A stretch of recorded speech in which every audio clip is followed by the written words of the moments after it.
또 어떤 말씀도 하지도 않으시고 예언도 하지 않으셨습니다.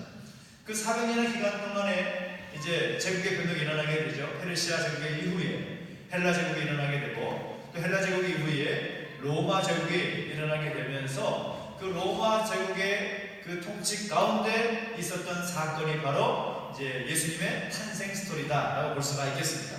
그래서 예수님 이전에 세례 요한이 6개월 전 먼저 태어나고, 또 태어나서 하나님께서 그에게 주신 사명, 이제 오실 예수님을 준비하고, 또 하나님 나라를 선포했던 그 사역들을 시작하여서 예수님 이 땅에 태어나게 되시고, 그리고 태어나신 그 모든 것이 모든 사람들에게 기쁨을 주기 위한 탄생이었다는 것을 지난 시간까지 공부를 했었습니다. 우리 계속해서 우리 하나님의 마음을 공부하고 있습니다. 창세기부터 요한계시록까지 드러나 있는 하나님의 마음 이야기를 한번 공부하고 있는데요. 중요한 것은 이것이죠. 우리가 배우면서 늘 이 과정을 공부하면서 마음에 새기고 또 귀에 인이 박히도록 알아야 될 것은 뭔가 하면, 하나님께서 하나님의 마음을 성경을 통해서 표현하셨다라는 것입니다. 이해되시나요? 하나님의 마음을 성경 가운데 나타내시고 표현하셨다라는 겁니다. 그래서 하나님께서 하나님의 그 마음을 어느 시대에 또 어떤 특정한 사람들에게만 그 마음을 표현하신 것이 아니다라는 겁니다. 그러니까 우리 성경을 보면서도 성경이 마치 우리가 역사의 이야기는 이해하니까 그 당시 그 민족, 그 시대 가운데 해당되는 사람에게는 그 하나님의 마음이 전달되겠지만 지금 우리에게는 아니겠지라는 그런 마음을 가지고 앉는다는 거죠. 하나님의 마음은 성경을 통해서 모든 민족, 모든 사람에게 그 마음을 드러내신다는 겁니다. 우리가 흔히 성경을 공부하면서도 익히 들은 명제가 있지요.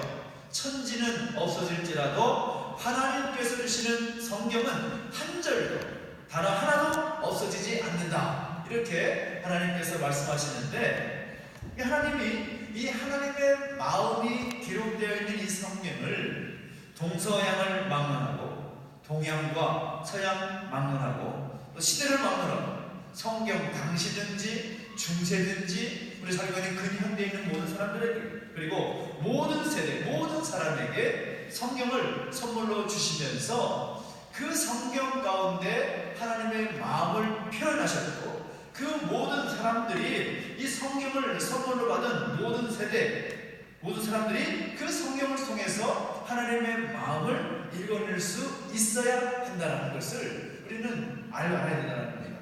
이 성경을 보면서도 전혀 우리가 상관없는 이야기를 생각을 하고, 나와는 상관없는 스토리, 나와는 전혀 거리가 있는 그런 이야기 정도로 치부해버리면 된다 안 된다? 안 된다라는 겁니다. 성경은 동일하게 어제나 오늘이나 영원토록 동일하신 하나님의 말씀이기 때문에 이전에 성경에 기록된 당시의 사람들에게는 물론이고, 오늘 우리가 함께 우리 손에 들려진 성경을 볼 때도 마찬가지이고, 앞으로 오는 모든 세대들이 이 성경을 통해서도 동일한 하나님의 마음을 배우고 알아야 한다는 겁니다. 이것이 참 중요한 관점이라는 거죠.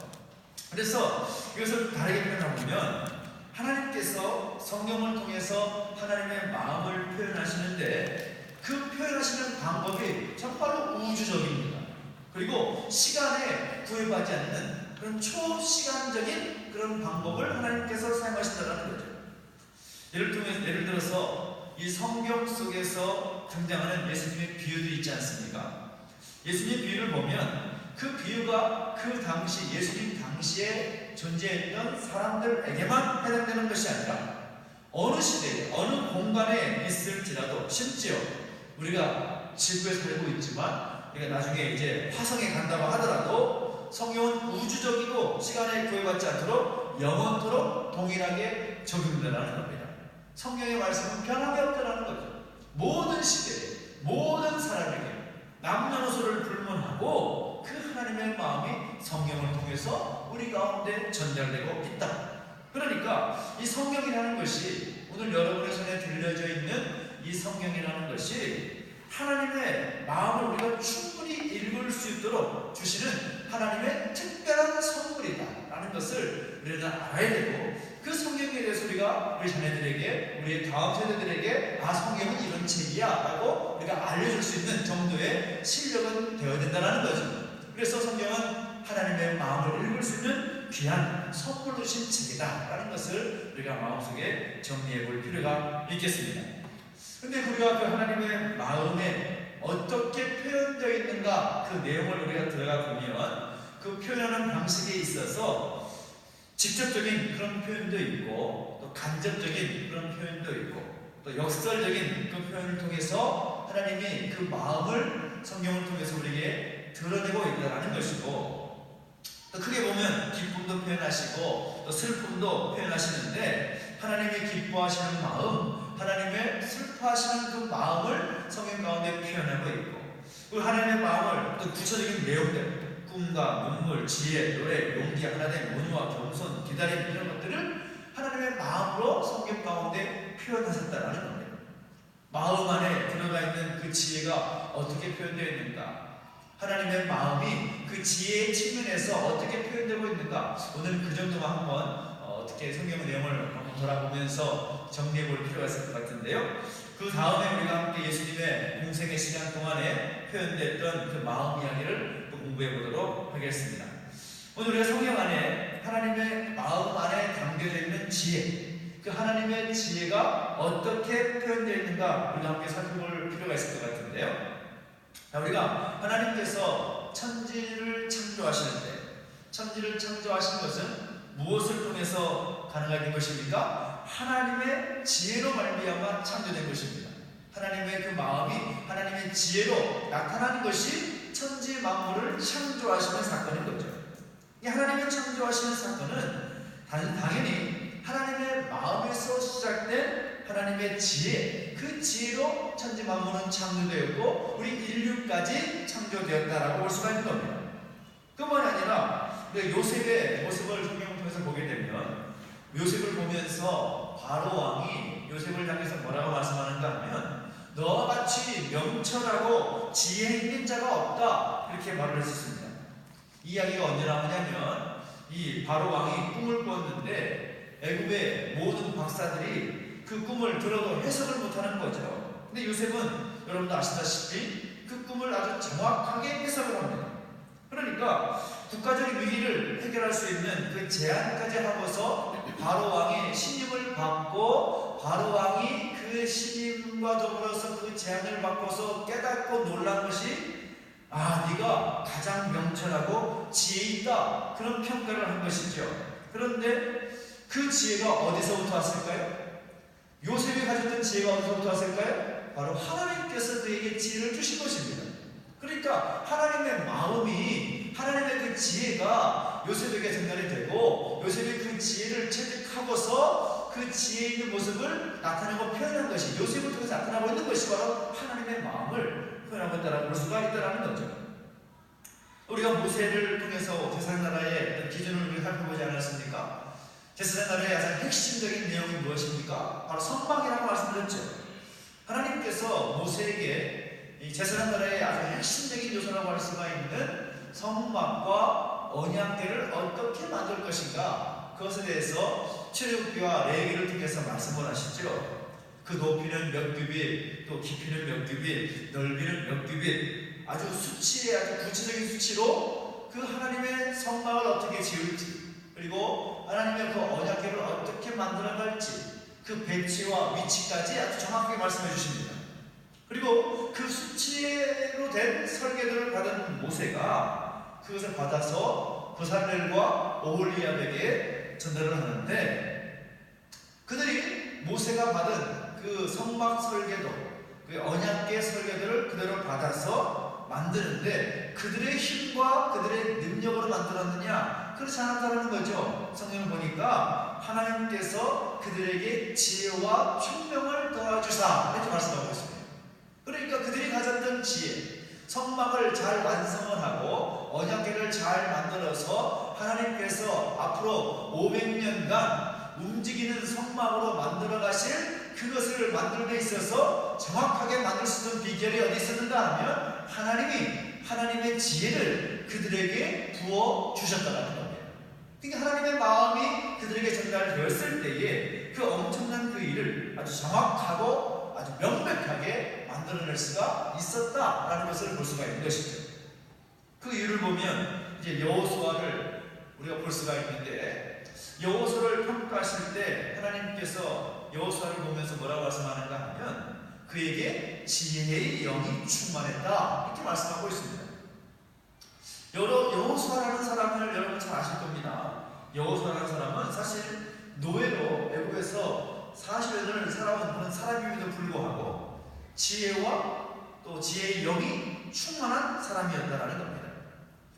사실 여러분 아시겠지만 그 모세와 더불어서 모든 이스라엘 백성 가운데 애굽에서의 삶을 경험한 사람 가운데, 애굽에서의 그런 종된 삶을 경험한 사람 중에 약속의 땅 가나안 땅에 들어갈 수 있었던 사람은 몇 명이었습니까? 몇 명이었어요?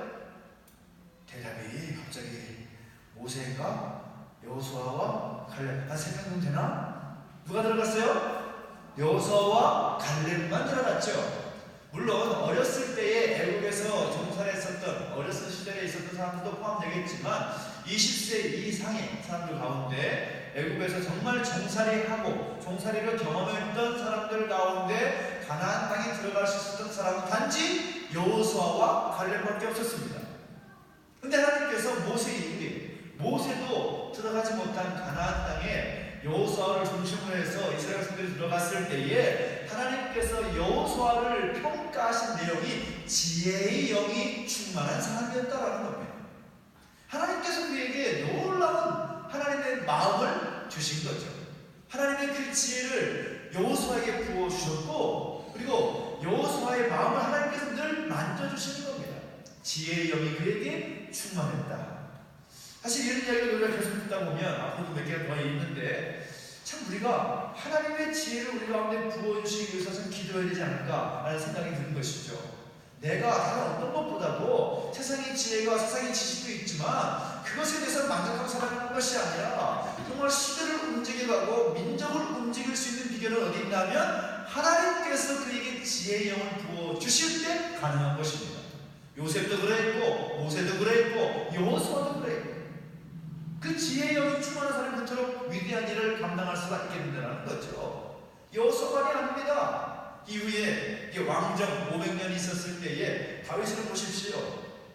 다윗을 향해서 성경에 기록되어 있는 표현을 보면 모든 일에 있어서 지혜에 아주 지혜롭게 행했다라고 이렇게 말하고 있는 모습들을 보게 됩니다. 많은 사람들이 다윗의 이름을 말하게 되면 다윗은 어떤 사람입니까? 라고 말하면 10 중에 7, 8명 정도는 이렇게 말합니다. 아주 용기 있는 사람입니다. 왜요? 어떤 이야기만 하니까? 다윗과 골리앗, 이 이야기만 알고 있으니까 늘 다윗하면 용기 있는 사람이다. 어떻게 그 어린 나이에 청소년 시절에 이렇게 건장하고 거대한 골리앗에게 가서 그와 맞짱 뜰 수가 있느냐라고 하면서 늘 생각하는 것은 다윗하면 용기 있는 사람이다, 두려움이 없는 사람이다, 그런 말을 하지만 성경에서 다윗을 표현할 때 뭐라고 말하는가 하면 그는 정말로 놀랍게도 지혜로운 사람이다 이렇게 설명을 하고 있다는 겁니다. 지혜로운 사람이에요. 그럼 모든 일에 있어서 하나님과 동행하면서 하나님의 뜻을 가지고 하나님의 마음을 가지고 살았던 왕이었습니다. 당시 다윗이 통치할 때 그 시대를 보면 다윗하면 그 다윗의 시대가 얼마나 대단했는지, 당시 고대 근동의 모든 것들을 주름잡을 만한 아주 그 힘이 있었고 능력이 있었던 시대였다는 거죠. 그런데 그것이 모든 일이 어떻게 가능하게 됐는가? 하나님께서 그에게 지혜를 주셨기 때문이라는 거죠. 하나님의 마음이 그의 마음 가운데 있었고 하나님의 마음을 하나님이 그 지혜로 받아서 그렇게 통치하고 나갔을 때에 하나님 그에게 복을 주셔서 강력한 나라를 이룰 수 있도록 하셨다라는 것입니다.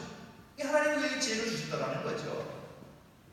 그 아들 솔로몬은 어떻습니까? 솔로몬은 말할 필요도 없이 지혜의 왕이다. 이거 너무나 잘 알고 있는 그런 내용 아니겠어요?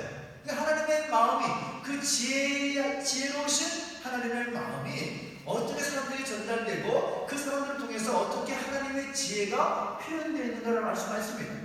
하나님이 솔로몬에게 뭐라고 말합니까? 너에게 지혜롭고 총명한 마음을 주겠다. 하나님께서 하나님께서 솔로몬의 일천 번제를 받으시고 내가 너에게 뭘 원하냐? 라고 물었을 때에 솔로몬이 말하는 것이 무엇입니까? 지혜를 주십시오. 그랬더니 하나님께서 지혜롭고 총명한 마음을 내가 너에게 주겠다 라고 말씀하시면서 아주 솔로몬에게는 아주 직접적으로 지혜롭고 총명한 마음을 주겠다고 그런 표현을 하고 계시는 겁니다. 하나님께서 주셨다는 거죠. 이후에 70년 포로기, 예레미야가 예언했던 이스라엘이 이제 망하게 되고 바벨론의 포로가 되어서 잡혀가게 되어서 그 70년 포로기를 보낼 때에 다니엘이라는 다니엘 사람을 보면 아주 놀랍게도 하나님께서 지혜와 능력을 그에게 주셨다라고 말씀하고 있습니다.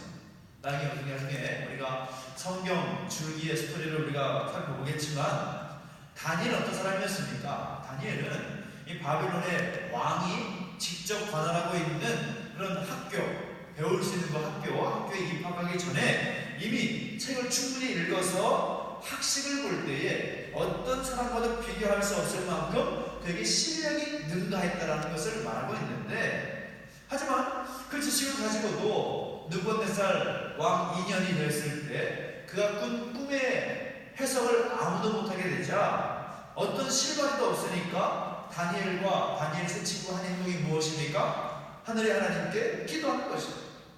하나님, 우리의 이 문제를 아시지 않습니까? 우리에게 지혜를 주십시오.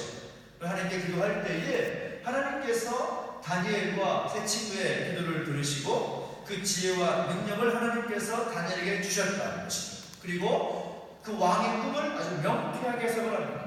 이 다니엘서를 보면 왕이 꾼 꿈에 대해서, 왕이 본 환상에 대해서 다니엘이 막힘없이 해석을 하는 것을 보게 되죠. 그 해석이 어디서 나오는 겁니까? 하나님께서 주신 그 지혜의 마음을 가지고 그것을 해석을 하는 겁니다. 정확하게 해석을 하는 거죠. 이후에 페르시아 제국 시대에 페르시아 왕이 에스라에게 이런 말을 합니다. 내 손에 있는 내 하나님의 지혜를 따라, 이렇게 말하고 있습니다. 그러니까 페르시아 왕도 이미 에스라가 하나님의 지혜를 가지고 있다는 것을 알고 인정하고 있는 겁니다. 그래서 그의 지혜를 가지고 이제 에스라에게 명령을 하는 거죠. 내 손에 있는 지혜를 따라, 내 손에 있는 하나님의 지혜를 따라. 에스라는 사람은 우리가 성경을 볼 때 이렇게 많이 비중을 가지고 기록하고 있지 않기 때문에 어떤 사람인지를 잘 모를 경향이 있는데, 에스라가 정말로 대단한 사람입니다. 이스라엘 전 역사에 있어서 아마도 첫 번째로 꼽히는 지식인이 아닐까라는 생각을 해보게 됩니다. 최고의 석학이라는 말을 하게 되는데, 에스라가 그런 사람이었습니다. 학자요, 제사장이, 여러 가지 직책을 다 함께 총독까지 했던 대단한 사람입니다. 그런 에스라에게 페르시아 왕이 하나님이 너에게 지혜를 주셨다라는 그런 평가를 하도록 만들고 있다는 겁니다. 에스라가 가진 지혜가 어디서 왔다고요? 하나님께서 그 하나님의 마음을 에스라에게 주셨고, 에스라는 그 마음을 담아서 그 하나님의 지혜를 그의 삶으로 표현해내고 있다는 겁니다. 예수님은 어떻습니까? 이제 중간기 이후에 예수님이 이제 기쁨을 위한 한 세월의 땅에 태어나신 다음에 예수님에 대해서 표현할 때 누가복음 2장을 보면 예수는 지혜와 키가 자랐다라고 말하고 있습니다.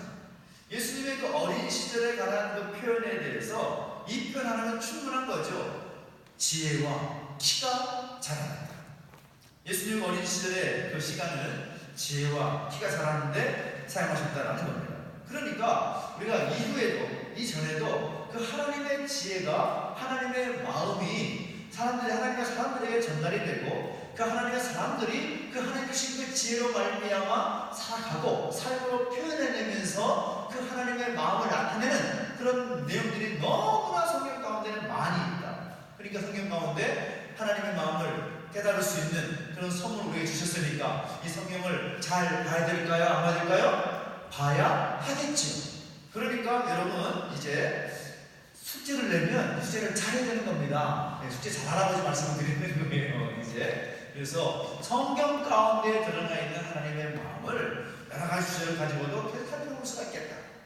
기쁨이든지 노래든지 여러 가지 내용들을 성경을 통해서 창세기, 요한계시록까지 다 살펴볼 수 있다는 것입니다. 그것이 통성경입니다. 그러니까 하나의 어떤 주제만 가지고 보고 그 가지고 파고와 연구하는 것이 아니라 성경 전체에 이르는 그 주제를 함께 공부하는 관점을 지금 우리가 함께 공부하고 배우고 있는 것입니다. 그래서 하나님께서 그 하나님의 마음 안에 얼마나 많은 그런 지혜를 가지고 있는지를 성경을 통해서 다양하게 직접적으로, 간접적으로 혹은 역설적으로 표현하는 것을 보게 되고, 그리고 그 하나님 마음에 충분히 담겨져 있는 이 놀라운 하나님의 마음의 그 기쁨, 그 지혜, 그 내용들, 그것을 우리에게 주시면서 그것을 다 표현하고 있다는 것을 우리가 알아야 되고, 그것을 오늘 우리에게 이 성경이라는 책을 통해서 우리에게 주셨는데, 이게 우리에게 표현하신 그 이유가 무엇일까요? 우리가 그 하나님의 마음을 봐야 되는 것이고, 우리가 그 하나님의 마음을 이해해야 되는 것이고, 그 하나님의 마음을 우리 가운데 담아내서 우리의 삶 속에서 성경에 드러나 있는 그 하나님의 사람들의 모습처럼 우리의 삶을 통해서 그 하나님의 마음을 표현해 나갈 수 있는 그런 모습으로 우리가 서야 한다라는 것을 우리가 이해할 필요가 있다는 겁니다. 그러니까 오늘 우리가 그 하나님의 마음을 잘 표현해내고 살아가야 할 줄로 믿습니다. 부족하지만 또 우리가 그럴 만한 어떤 실력도 없지만 우리가 좀 더 배우고 잘 이해해서 그 하나님의 마음을 내 마음 가운데 담아내고 우리 삶으로 그것을 표현해낼 수 있는 우리 모두가 되었으면 좋겠습니다. 자, 오늘은 한 영혼을 하나님께서 어떤 마음으로 사랑하시는지 그 표현을 함께 공부할 것이고, 또 용서하시되 어떠한 마음을 가져 용서하시는지 그 내용을 함께 공부를 하겠습니다.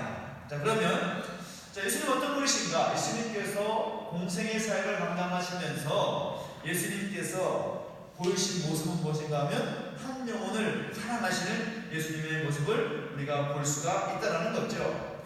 예수님 이런 분이십니다. 13마당 한 영혼 사랑 옆에 있는 우리 내용을 한번 읽어주시겠습니까? 시작.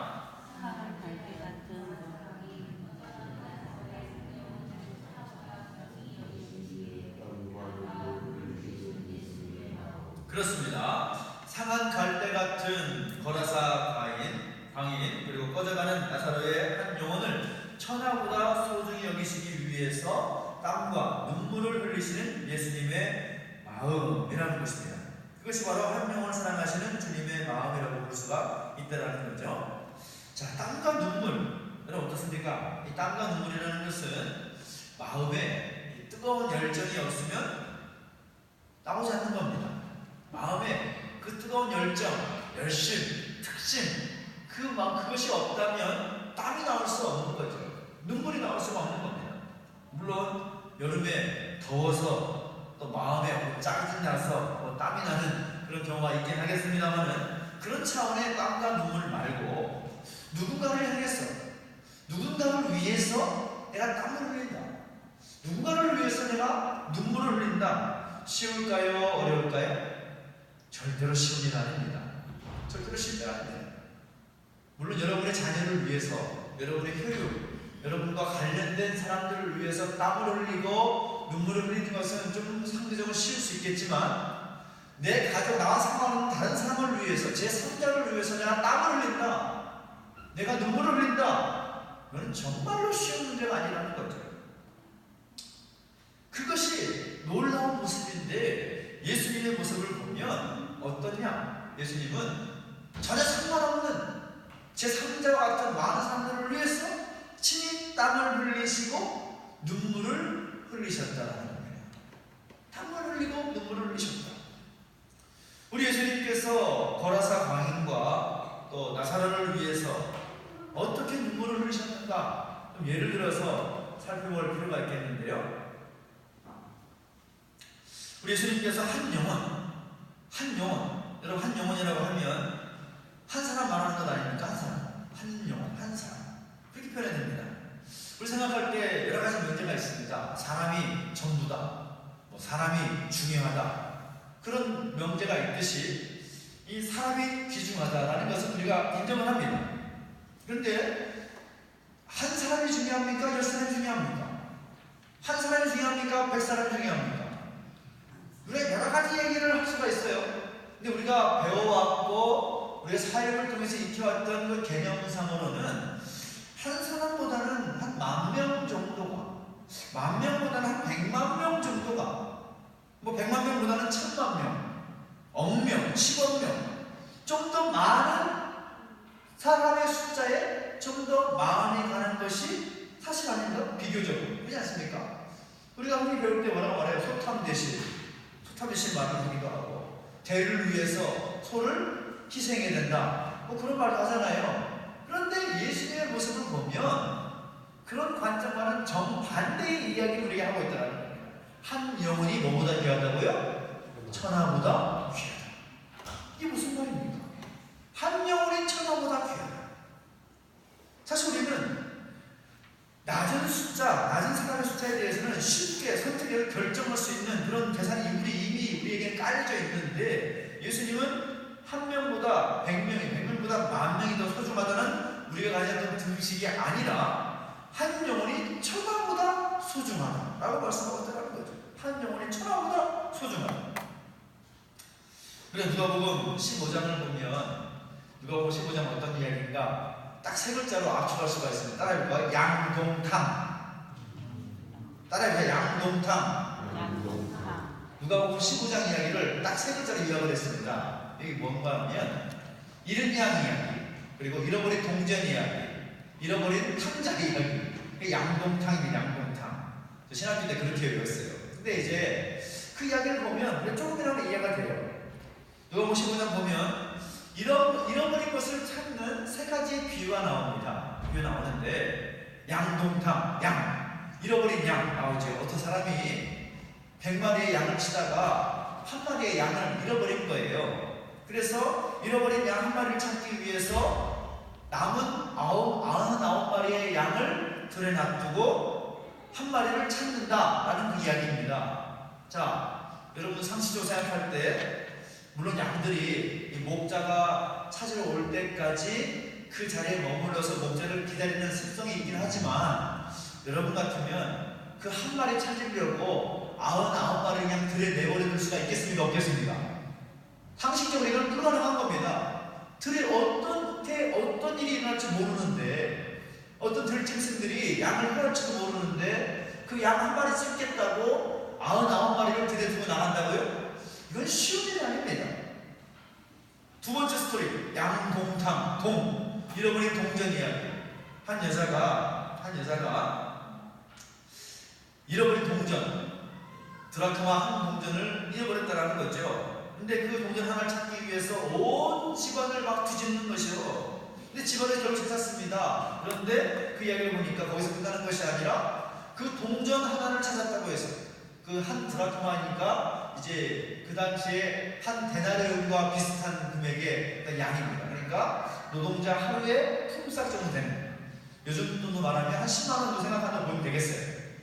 그 10만 원의 동전 찾으려고 하루 종일 집을 다 뒤집어 엎어놔가지고 그것을 찾는다는 거죠. 근데 찾는 것이 끝나는 것이 아니라, 찾다가 끝나면 감사하죠. 그런데 그 10만 원 정도 되는 동전을 찾았다고 해가지고 자기 친구들 다 불러 모아가지고 잔치를 벌였다는 거예요. 여러분 계산이 되세요?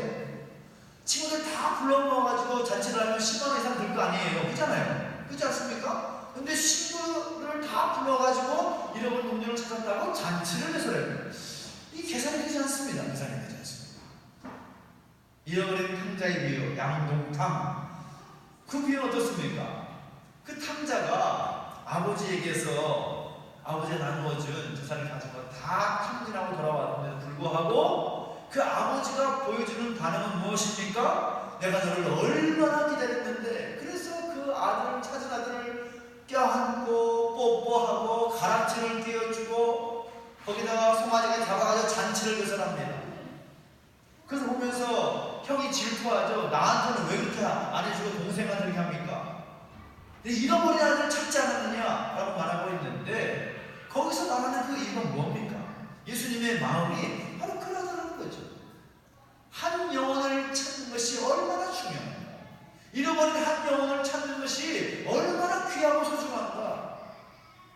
그래서 그 예수님의 그 한 영혼을 사랑하는 마음을 정리하고 그 마음에서 그 한 영혼을 천하보다 소중하게 여기는 예수님의 마음을 공부해 보는 거죠. 천하보다 소중히 여기는 마음. 자, 한 영혼을 천하보다 소중히 여긴다. 천하보다 소중히 여긴다. 그 천하의 개념을 우리가 좀 더 이해해 보자면, 우리는 별의별 방식으로 이 천하의 개념에 대해서 계산을 합니다. 이를테면 우리가 천체 물리학자들은 천체를 공부하면서 우주의 모든 것들을 공부하면서 그 우주라는 개념을 천하라고 표현하죠. 근데 사실 우주라는 개념보다는 천하라는 개념이 훨씬 더 넓은 개념입니다. 우주는 단지 천하의 한 부분일 뿐인 거죠. 그 우주 공간 중에 구분할 수 있는 것이, 여러분 우리가 지구학 공부할 때 배운 내용 있잖아요. 태양이 있고 태양계가 있는데 태양계는 몇 개의 행성으로 구분되어 있다고요? 다 공부하신 내용이잖아요. 이게 기억나시죠? 수금, 지화, 목토, 천해명. 배운 공부했잖아요. 저만 공부했습니까? 다 공부했죠? 수성, 금성, 지구, 화성, 목성 이렇게 다 있다고 했잖아요. 요즘은 이제 마지막에 명왕성은 이제 그 태양계에서 떨어져 나가는 행성으로 보긴 하는데, 자, 그렇게 태양계를 이렇게 공부를 합니다. 그리고 우리는 그 태양계의 한 행성이라고 해서 지구에 살고 있습니다. 지구 중에서 우리는 동양과 서양 중에서 우리는 동양에 살고 있죠. 그리고 우리는 동양에 있는 대한민국이라는 나라예요. 대한민국에서 혹시 우리는 제주도라는 곳에 이도동에 지금 우리와 함께 모여 있습니다. 그리고 우리는 우리가 살고 있는 지구의 어떤 가치나 어떤 계산할 수 있는 땅값 정도는 우리가 알 수는 있습니다. 그런데 우리는 그 정도는 알 수 있을지 몰라도 천하에 대한 개념을 우리가 알 수가 있을까요? 없을까요? 우리는 모릅니다. 몰라요. 알 수가 없어요. 우리가 가진 지식으로, 우리가 가진 지혜로 천하의 개념을 규명할 수 있다? 이거는 불가능한 겁니다. 우주도 잘 모르는데, 우리 지구도 잘 모르는데 어떻게 천하를 다 알 수 있겠습니까? 그런데 천하 만물을 창조하시는 창조주 하나님께서 천하의 가치를 다 알고 계시는, 천하의 값에 대해서 다 알고 계시는 우리 예수님께서 말씀하시기를 한 영혼이 천하보다 소중하다 라고 말씀하셨더라고요. 한 영혼이 천하보다 소중하다. 그리고 그 한 영혼이 천하보다 소중하다 할 때에 그 귀하다고 하시는 것이 5가지 그 사랑의 방법으로 표현하고 계시는데, 그것이 뭐라고 말하는 것입니까? 여러분 보십시오. 교재에 뭐라고 나와 있어요? 먹이시고 고치시고 가르치시고 용서하시고 기도하시는 방법으로 나타나고 있다는 겁니다. 한 영혼이 천하보다 소중한 가치가 있는 그 한 영혼에 대해서 예수님께서 어떻게 하시는가? 먹이시고 고치시고 가르치셨다는 겁니다. 먹이시고 고치시고 끝나는 것이 아니라 끊임없이 가르치시고 끊임없이 그들을 용서하시고 그 다음에 하나님 보좌 우편에 계시면서도 그들을 위해서 중보 기도하심으로써 한 영혼이 천하보다 귀하다는 말씀을 구현해내시고 있다는 거죠. 그 내용이 이렇습니다. 마가복음 5장 18절 19절 말씀 읽어주십시오. 시작. 이렇게 해서 오실 때에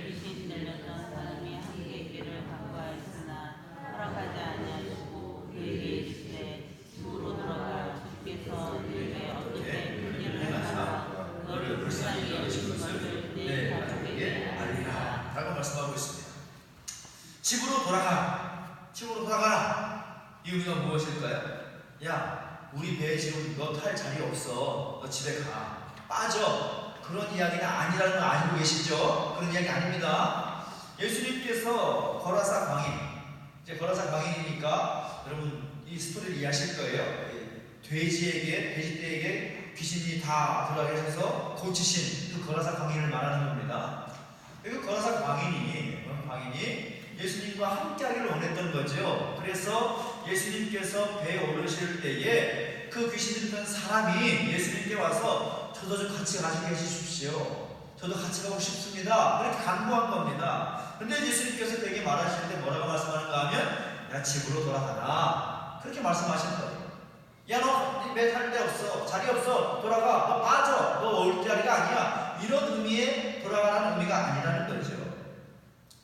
어찌됐든 집에 돌아가라. 이 말씀은 어떤 말씀인가 하면 이 거라사 지방, 그러니까 갈릴리 바다, 갈릴리 호수가 있고 이제 반대편에는 가버나움, 뭐 이제 그런 베세다 그런 도시가 마을이 있었고 정 반대편에 거라사라는 곳이 있었습니다. 그러니까 이제 거라사 광에는 사람들이 있는 곳에 살 수가 없었던 거예요. 미쳤으니까. 얼마나 귀신이 많이 들렸으면 돼지 2,000마리에 들어간 귀신이었으니까 엄청나게 많았겠죠. 그러니까 사람과 같이 있을 수 없어서 거라사라는 바다 건너편에 사람들이 살고 있지 않은 그곳까지 쫓겨서 거기에 있는 거예요. 근데 거기서 이제 그 광인을 무덤 근처에 격리시켜 놓고서 또 그를 생각하는 가족들의 마음이 어떠하겠냐 라는 마음을 주님께서 말씀하시는 거죠.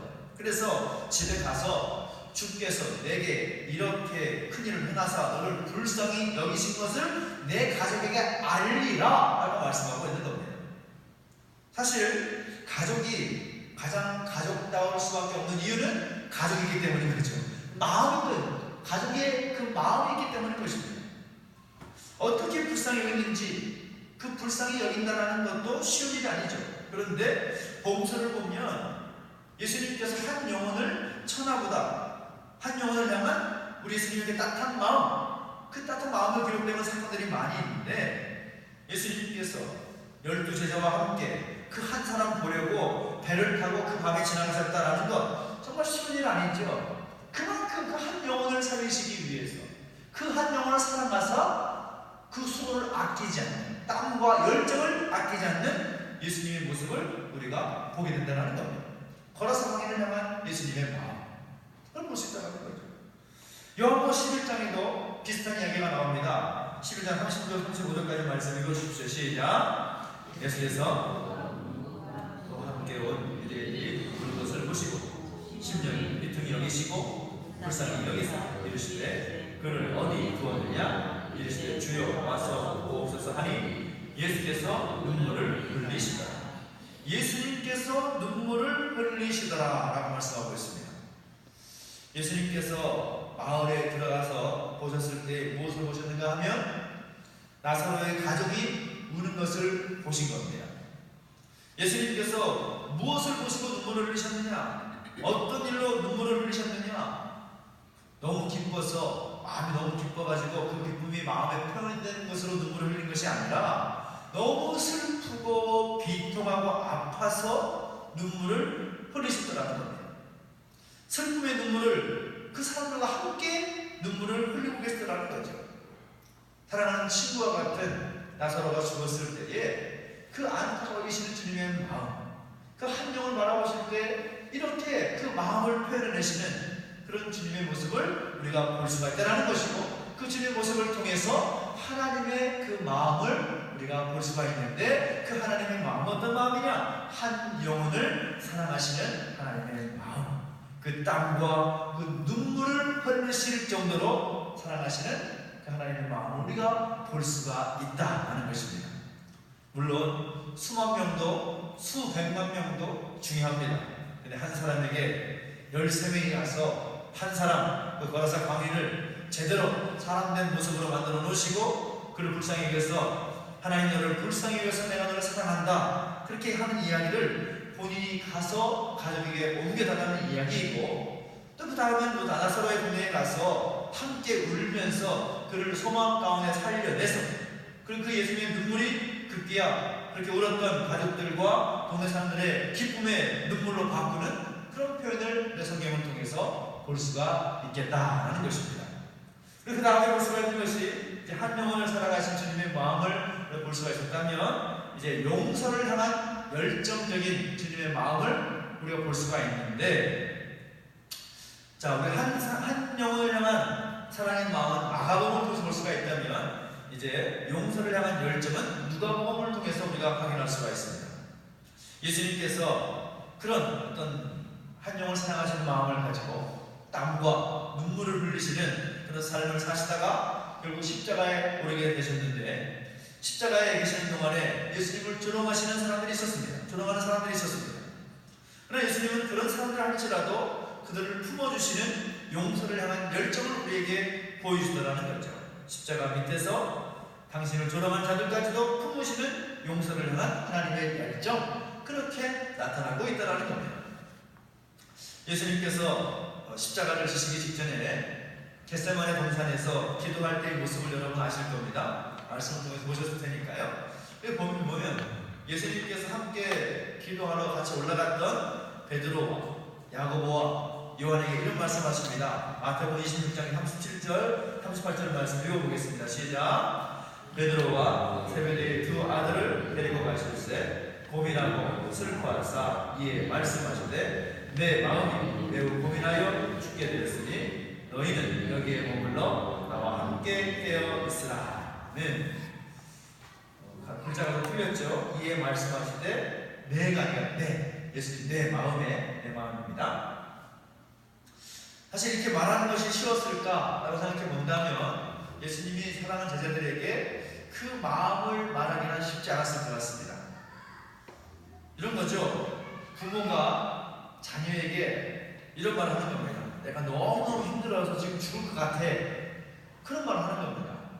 여러분 부모의 위치에 계시니까 부모의 마음으로 가지고 생각해 보십시오. 여러분의 자녀들에게 아무리 솔직하게 부탁하지만 자녀들에게 나 너무 힘들어 나 죽을 것 같아. 그런 말 하실 수가 있겠어요? 없겠어요? 저 같으면 못합니다. 적어도 듣는 제 아이들에게는 그 말 못할 것 같아요. 제가 어렸을 때에 이제 제가 본 것은 아버님, 어머니 목회를 하셨기 때문에 얼마나 힘드셨겠어요. 먹을 것도 그렇고 환경도 그렇고. 그런데 단 한 번도 힘들다, 어렵다, 못하겠다 그런 말 들어본 적이 없습니다.